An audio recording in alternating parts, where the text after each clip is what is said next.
그 악한 세대, 출애굽을 경험했던 악한 세대는 한 사람도 그 땅을 보지 못하리라 이렇게 하셨어요. 한 사람도 보지 못한다. 오직 여호수아와 갈렙 말고는 그 처음 세대 중에서는 아무도 그 땅에 들어갈 자가 없다. 그런데 또 거기에 들어갈 수 있는 자들에 대해서 말씀해 주십니다. 39절 말씀인데요. 읽겠습니다. 또 너희가 사로잡히리라 하던 너희의 아이들과 당시에 선악을 분별하지 못하던 너희의 자녀들도 그리로 들어갈 것이라. 내가 그 땅을 그들에게 주어 산업이 되게 하리라. 아멘. 민수기 14장을 보면은 이 백성들이 원망할 때 우리의 처자가 사로잡히리라 이렇게 원망했습니다. 하나님께서 그 땅을 주신다, 이기게 하신다, 함께 하리라 하는 말씀을 믿지 않고 우리의 처자가 다 사로잡힐 것이다 라고 원망을 했어요. 그들의 불신앙적 예상을 하나님 다 뒤엎으시고 뒤집어 엎으시고 너희들이 사로잡히리라 말했던 너희의 아이들이 다 그 땅에 들어가게 되리라 그랬어요. 아이들이 들어간다. 아이들이 가장 어리고 그리고 연약한 존재를 말할 때 쓰는 용어입니다. 아이들. 무엇을 말씀하고 있습니까? 하나님의 구원이란 인간의 힘으로 되어지는 것이 아니라 오직 하나님의 능력으로 이루어지는 구원임을 가르쳐 주시는 아이들이 들어간다. 그때 당시 선악을 분간하지 못했던 자녀들이 들어간다 그랬어요. 하나님이 그 땅을 주신다 그랬더니까 그들은 스스로 그 땅을 판단하고 악평을 하고 우리가 가면은 패배할 것이다, 죽을 것이다. 자기들이 판단을 했습니다. 그래서 못 들어간 것입니다. 선악을 분간하지 않는다라고 하는 것은 선악이 보이는 것이 아니라 그 땅을 주신 하나님을 볼 수 있는 자들이 그 땅을 들어간다는 것입니다. 성도는 선악을 분간할 수 있는 분간하는 존재가 아니라 오직 하나님만을 전적으로 신뢰하는 한 분 하나님만을 의지하는 존재가 바로 성도다라는 것이에요. 마태복음 18장 3절 보니까 너희가 돌이켜 어린 아이들 같이 되지 아니하면 결단코 천국에 들어가지 못하리라 그랬어요. 어린 아이들이 들어간다는 거예요. 어린 아이들 같이 된 사람들. 자신의 무능력함을 알고 절대적으로 하나님을 의지하는 어린아이들. 어떤 일을 만났을 때, 어떤 사건을 대할 때 이것은 좋다, 이것은 나쁘다 내가 판단하는 것이 아니라 모든 것이 합력하여 선을 이루시는 하나님만 아는 그런 어린아이들 같은 자들만이 하나님 나라에 들어간다는 것입니다. 그게 믿음인 것입니다. 우리는 판단하는 자들이 아니에요. 믿음으로 하나님을 바라보고 이것을 통해서 우리가 망하는 것 같고 우리가 패배한 것 같고 끝난 것 같은 그 일을 통해서도 하나님의 일을 능히 이루시는 그분을 신뢰하는 믿음으로 하나님 나라에 들어간다는 것이에요. 40절 말씀 보니까요. 너희는 방향을 돌려 홍해길을 따라 광야로 들어갈지니라 그랬어요. 방향을 돌려라. 이제 이 가데스 바네아에서 약속의 땅이 가까운데 방향을 돌려라. 홍해 쪽으로 다시 가다가 광야로 들어가라. 다시 광야로 들어가라. 하나님이 공연히 그 말씀을 하시는 것이 아니죠. 진짜로 그 광야로 하나님이 집어넣으십니다. 광야로 들어가라. 믿음이 없이는 약속의 땅에 결단코 들어갈 수가 없는 것이기 때문에 너희는 광야로 들어가라. 믿음이 없는 악한 세대가 다 죽을 때까지 광야로 들어가라, 그 뜻이에요. 절대 못 들어간다. 어떤 엄포를 위해서, 어떤 교훈을 위해서가 아니에요. 정말 못 들어간다는 뜻입니다. 그랬더니 하는 말이 41절 말씀 함께 읽겠습니다. 너희가 대답하여 내게 이르기를 우리가 여호와께 범죄하였사오니 우리 하나님께서 우리에게 명령하신 대로 우리가 올라가서 싸우리이다 하고 너희가 각각 무기를 가지고 경솔히 산지로 올라가려 할 때 우리가 하나님께 범죄하였사오니 이렇게 했어요. 우리가 하나님께 범죄하였사오니. 많은 문맥에서 우리가 하나님께 범죄하였사오니라고 했을 때에는 이 백성들이 회개할 때 이런 말을 씁니다. 그러나 여기서는 그것이 그들이 회개를 했다 할 수가 없는 그런 말입니다. 이와 비슷한 내용이 어디 나오냐면 사무엘상 15장에 보게 되면 사울 왕이 아말렉과의 전투에서 불순종하는 내용이 나옵니다. 진멸하라 그랬는데 자기가 판단을 하고 좋은 것들을 자기 스스로 남기고 안 좋은 것들만 진멸하는. 그러니까 사무엘이 와서 왕이 여호와의 말씀을 버렸으므로 여호와께서도 왕을 버리셨나이다 이렇게 했어요. 왕을 버리셨다. 그랬더니 사울이 내가 여호와께 범죄하였나이다 라고 했어요. 근데 하나님이 그것을 진실한 회개로 여기지 아니하셨습니다. 말은 비슷할 수 있는데 진실한 자복과 회개가 아니다. 그는 백성들이 두렵고 이 왕의 자리에서 내려가는 것이 두려워서 그렇게 한 말입니다. 진정으로 돌이키려고 하는 말이 아니에요. 이 백성들도 마찬가지예요. 하나님께서 주시는 혜택을 잃어버리는 것이 두려워서 이렇게 말한 것이지 진정으로 회개하려고 말한 이 말이 아닙니다. 나중에 보면 알죠? 하나님이 올라가지 말라 그랬는데 자기들이 무기를 가지고서 자기들이 경솔하게 차지하겠다고 올라가는, 하나님 말씀을 안 듣잖아요. 말씀을 안 듣는 건 그건 불순종이죠. 회개는 그것 자체가 순종하려고 회개하는 것입니다. 죄악에서 돌이키려고 순종하는 것이, 회개하는 것이.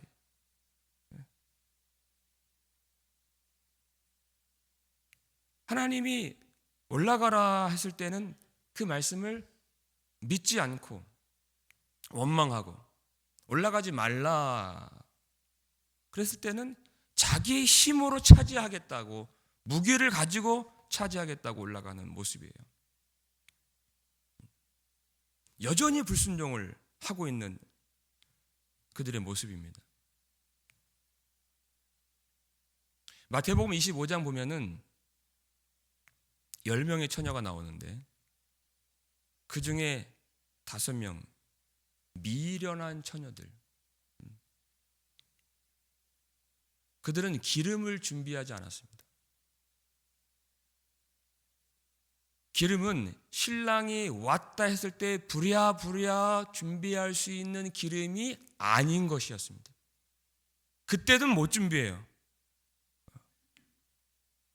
우리의 모든 삶 속에서 하나님이 주신 이 귀하고 복된 우리의 인생 속에서, 우리 전체 인생 속에서 예수를 믿은 다음에 준비할 수 있는 그 기름이어야 하는 것입니다. 주님 오셨을 때 그때 어떻게 허둥지둥 해서 될 수 있는 그런 기름이 아닌 것이에요. 우리의 모든 삶 속에서 씨를 뿌리고 또 힘쓰고 애쓰고 열매를 거두고 주님을 바라보는 모든 신앙의 내용, 그것이 기름인 것입니다. 주인이 아시죠? 그것이 있는지 없는지, 열매가 있는지 없는지, 기름이 있는지 없는지 주님이 아신단 말이에요. 그 신랑이 왔을 때 그 슬기 있는 기름을 이제까지 준비한 슬기 있는 처녀들은 다 데리고 정확하게 아세요. 그 5명이 누구고 또 준비 안 된 5명이 누군지 정확하게 아세요. 준비된 그 처녀들만 데리고 들어가서 어떻게 합니까? 문을 탁 닫아버린단 말이에요. 그랬더니 미련한 처녀들이 뭐라고 호소합니까? 주여 주여 그래. 주여 주여. 주여라고 부른다니까요. 우리에게 열어주소서 그래. 울며 불며 주여 주여. 근데 이미 문이 닫혔어요. 한 번 닫힌 문은 절대 열리지 않는 것입니다. 아무리 주여라고 불러도, 내가 주님을 안다 그래도 주님은 내가 너희를 도무지 알지 못하노라. 그 문은 열리지 않는 문이다.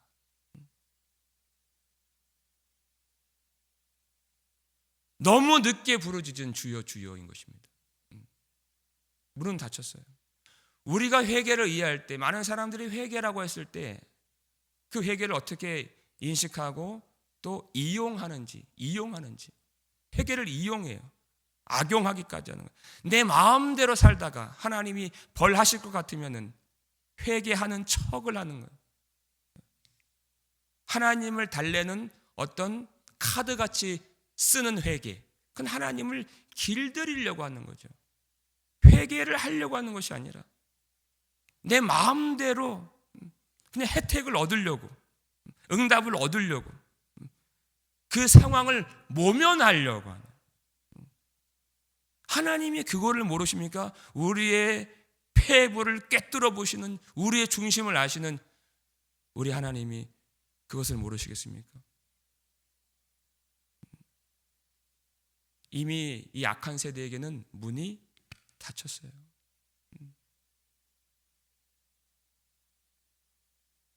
그걸 말씀하고 있는 것입니다.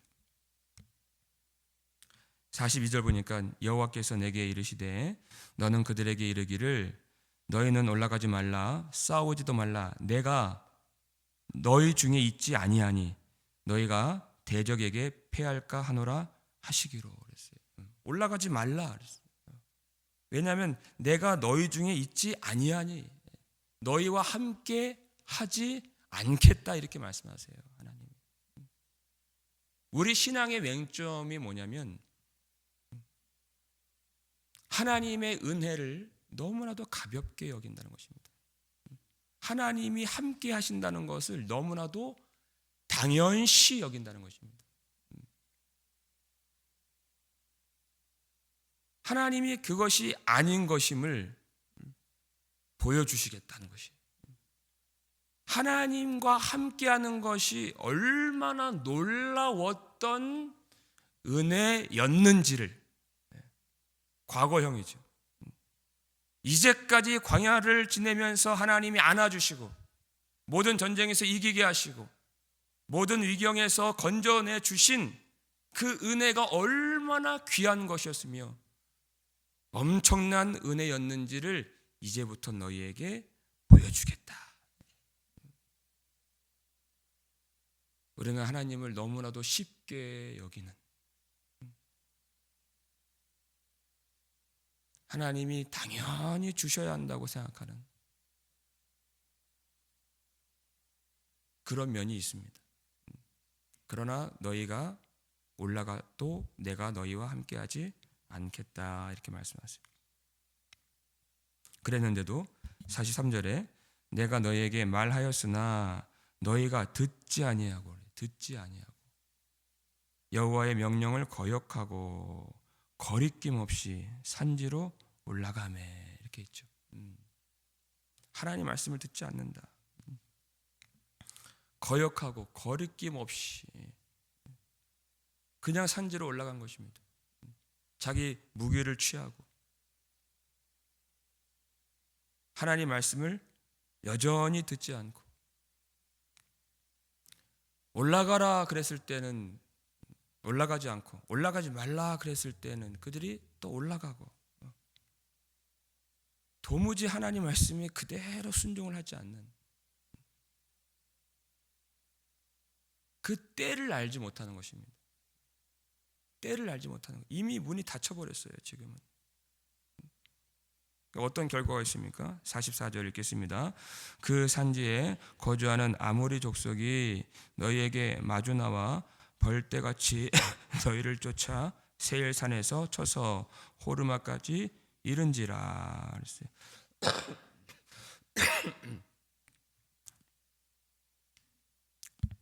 아모리 족속이 벌떼같이 나와서 이 백성들을 치는 것입니다.